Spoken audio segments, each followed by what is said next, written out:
I finally bought a Zigbee coordinator for my Home Assistant machine. The following is me after 30 minutes of not being able to turn on my front spigot.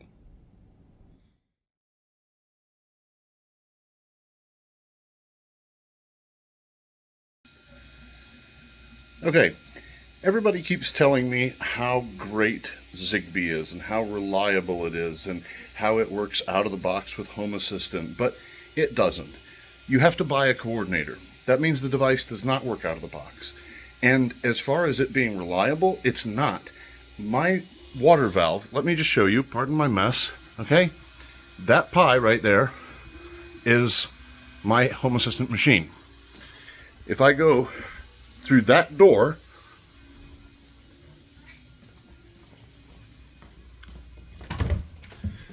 and go into this little room, on the other side of that wall is where that sawn-off water valve is.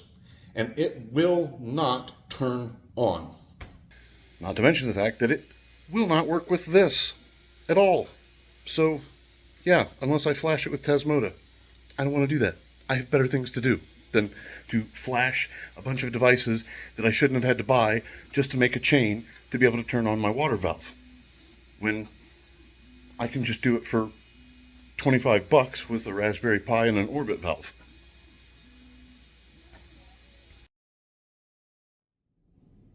Now, I don't think I could have done anything differently, but maybe there is something that I did wrong.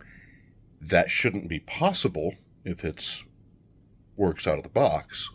But yeah, it doesn't work. It is the only device on my system presently that does not work. And it is the only Zigbee device on my network, on my system. So I don't have a problem with my Wi-Fi at all. I don't have a problem with over 100 devices on my Wi-Fi at all.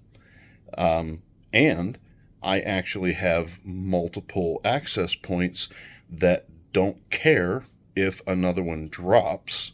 So usually the worst thing you'll have is maybe a packet or two lost that'll get resent before it just changes over to another access point. I've never had a problem with any of my devices going down. I've never had a problem unplugging one of my access points to do something weird. But I cannot get this water valve to reliably turn on and off. And I can't even use the bridge because the firmware would need to be flashed. And that's, again, it's not worth it. It is not worth it.